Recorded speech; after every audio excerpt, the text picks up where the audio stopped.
Hello, नमस्कार. मी प्रतीक्षा. बघता बघता दिवाळी आली आणि आज वसुबारस. आत्याने छान पूजा करून घेतली. सध्या कामाच्या गडबडीत आलेला दिवस कसा जातो काही कळतच नाही. दिवाळीचा फराळ करण्यासाठी किराणा आणून घेतलाय. म्हटलं होतं आजपासून सुरुवात करावी, पण आजही काही जमलंच नाही. आज केली मी पोळी, कोबीची भाजी. तुम्हाला आवडेल, तुम्ही नक्की भाजी ट्राय करून बघा. आदूला घेऊन बसली की कधी 11चे 12 वाजतात काही कळतच नाही. तर भाजीला कूट संपलाय म्हणून मी शेंगदाणे भाजून घेतलेत.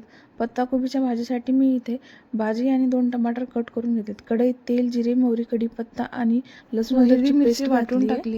हिरवी मिरची आणि लसूण अद्रकची पेस्ट तुम्ही आधीच करून ठेवली तर तुमचं काम खूप सोपं होतं.